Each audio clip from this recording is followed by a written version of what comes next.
Bu yıl 23 Nisan'ı ilk kez Türkiye dışında geçirdik ve sadece bir gün olarak değil, tüm Nisan ayı boyunca kutladık. I am the Turkish flag.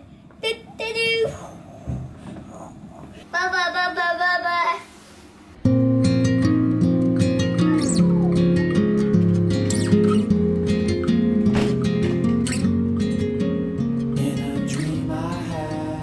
Aylardan Nisan, neşe doluyor insan.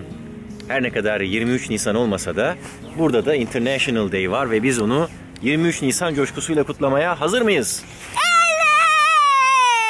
Evet. Bütün komşular duydu mu? Evet galiba. Galiba ayıp oldu biraz. Neyse. Biliyorsunuz bizde gelenektir. Her 23 Nisan'da büyükler kendi yerini küçüklere devrederler. O yüzden ben de geçen yıl YouTube koltuğumu kendi oğluma bırakmıştım. Gelenek bu yılda sürüyor. Gel bakalım. Koltuk senin. Ne istiyorsan onu söyle. Tamam. Tamam mı? Merhaba arkadaşlar. Bugün 23 Nisan. Ben de babamın koltuğuna oturdum. Yine 10 falan kere oturacağım. Bütün 23 Nisan'larda otururum belki. Hatta bütün 23 Nisan'larda, bütün 23 Mayıs'larda otururum. Belki her ayın üçünde oturabilirim. 23'ünde. Neden olmasın ki? Benim yapmam gereken şeyler var. Sokağa çıkıyorum. Tamam mı? Bugün bayram. Erken kalkın çocuklar. 40 sabah erken kalk. Bu yıl ilk kutlamamızı Sufi'nin gittiği okulda düzenlenen International Day yani Uluslararası Gün'de yaptık. İşte Sufi'nin okulu.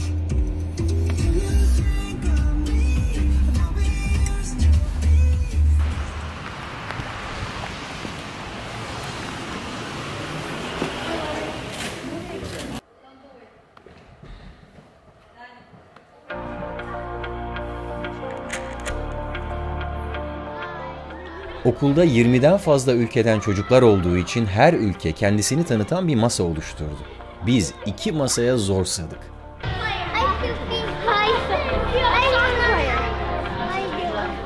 Bu yılın teması ülkelerin mimari özellikleriydi.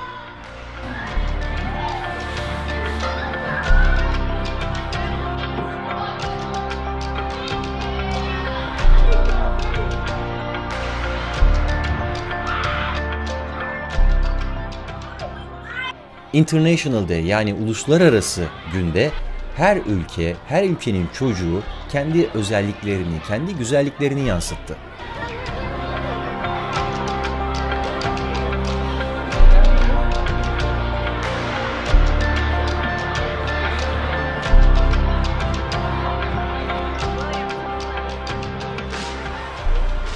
Farklı dilleri konuşan, farklı renklerdeki bu çocuklar İşte tam da bu farklılıklarıyla birbirlerine güç kattılar.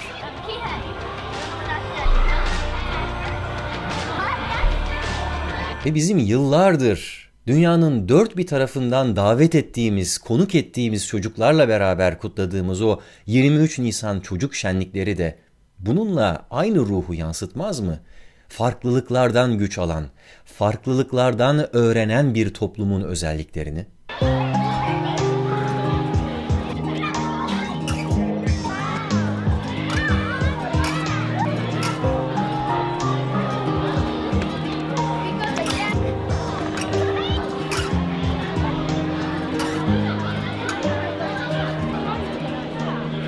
Her yer coşku dolu. Bütün statları geziyoruz tek tek şu anda. Sufi birazcık terledi yalnız. Nasıl çıkacaksın bu halde sahneye bilmiyorum Sufi. Dinleneceğim tabii. Dinleneceksin değil mi biraz? Sen şimdi gösteride neyi temsil ediyorsun? Türkiye'yi. Türkiye'yi. Göster bakalım bayrağını da. Dünyada çocuk bayramı denilen bir kavram ilk kez 1856 yılında Amerika Birleşik Devletleri'nde Massachusetts eyaletinde Boston'a yakın bir yerde kutlanmaya başlanmış.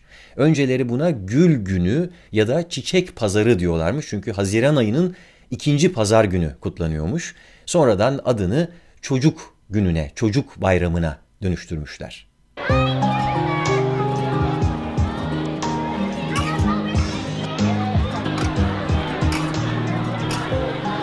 tüm dünyada çocuklar için bir günü resmen milli bir bayram olarak ilan eden ilk ülke ise tabii ki bizim ülkemiz, Türkiye Cumhuriyeti.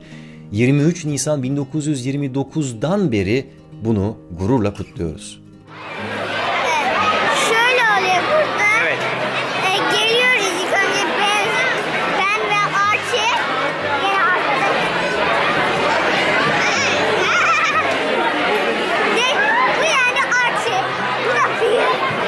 Artık benim konum.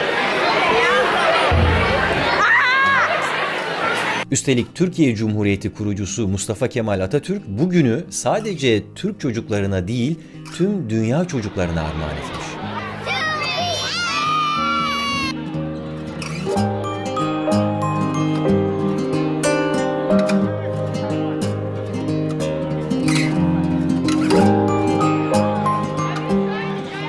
This is red lentil, meatless meatball. It's vegetarian and very super healthy.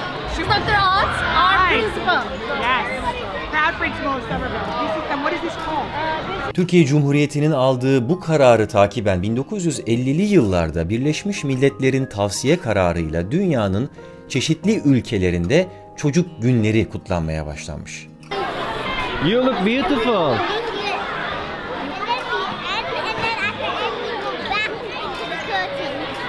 Böyle bir günde çocukları sadece hatırlamak ya da onları sevindirmek, onların coşkusuna katılmak yeterli değil bence. Bu konuyla ilgili dünyada ilk kez çocuk hakları konusunda yayınlanmış bir bildirge var. Cenevre Çocuk Hakları Bildirgesi.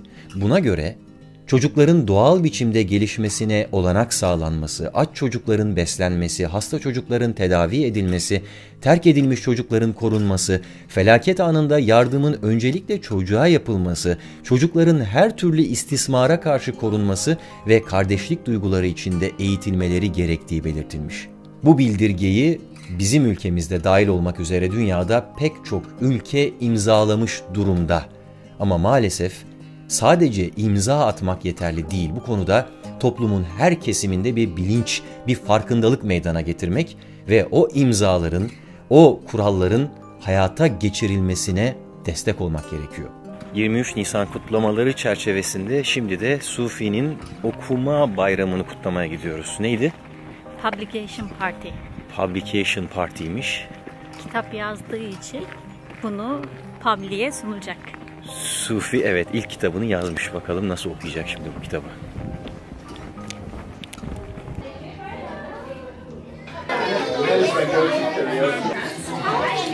Mark and my dad. I love apple is my favorite fruit. Caterpillar. My friend just did the same thing in Australia. No, I think it's like 28. Sufi'cim, bu çiçek senin okuma bayramını mı temsil ediyor? Çocuk ne demek? Bunun pek çok farklı tanımı var psikolojik olarak, sosyolojik olarak ya da biyolojik olarak. Biz en kolayını seçelim ve diyelim ki 18 yaşından küçüklere çocuk denir. O zaman otomatik olarak ben konu dışında kalıyorum demeyin. Benim gibi 18 yaşından büyükseniz eğer. Gerçi ben daha 18 yaşını daha dün gibi hatırlıyorum. Yeni geçtim herhalde. Çok gencim sonuçta diye de düşünebilirsiniz. Ve belki de aslında biz böyle günlerde çocuklarımıza bunu hatırlatmalıyız. Günlerin su gibi akıp geçtiğini, o günlerin kıymetini bilmek gerektiğini, çocuklara çocukluklarını yaşatmalıyız böyle günlerde.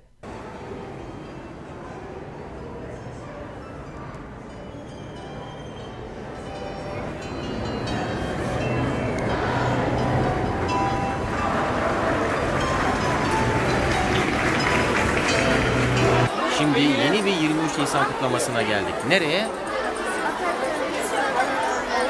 Hepinize hoş geldiniz diyor, bayramınızı kutluyoruz.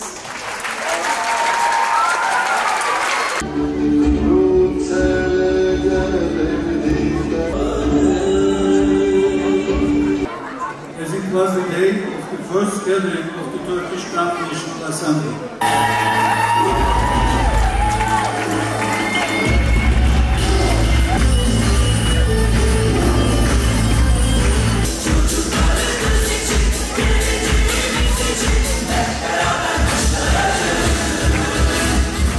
Belki de böyle özel günlerde çocuklarımıza çocukluklarını yaşatabilmek için elimizden geleni yapmamız gerektiğini hatırlamalıyız biz büyüklerde. Yani bugün bizim için de çok anlamlı ve önemli. O zaman 18 yaşından büyükler için bugünü çocuklarla birlikte içindeki çocuğu keşfederek çocuksu bir coşkuya kapılma günü olarak ilan ediyorum. Şeyimi ekiyorum. Bakın çiçeğimi ekiyorum. Kutumuzu bazı başka şeylerde kullanırız diye.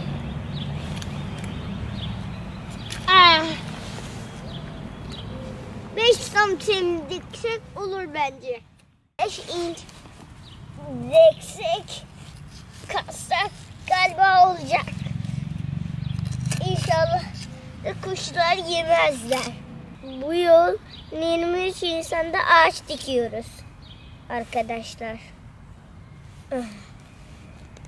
5 inç oldu. İçine koyalım. Şimdi toprağımızı kapatacağız. Anladınız mı arkadaşlar? Dedim ya, dünyanın neredeyse hemen her ülkesinde öyle ya da böyle bir çocuk günü, bir çocuk bayramı kutlanıyor diye. Kimisi Haziran'da, kimisi Kasım ayında kutluyor bunu. Düşünüyorum da bu tarihlerin içerisinde en güzeli, en anlamlısı bizimki galiba. Bahar yağmurlarıyla açan çiçeklerin mevsimi. Çocukları bundan daha iyi ne sembolize edebilir ki? Bir yandan kendini yenileyen, kendini geleceğe hazırlayan doğanın uyanışını izlerken, bir yandan da kendi geleceğimize hazırlanmaktan, o hazırlık esnasında çocuklarımıza güvenmekten başka ne yapabiliriz ki?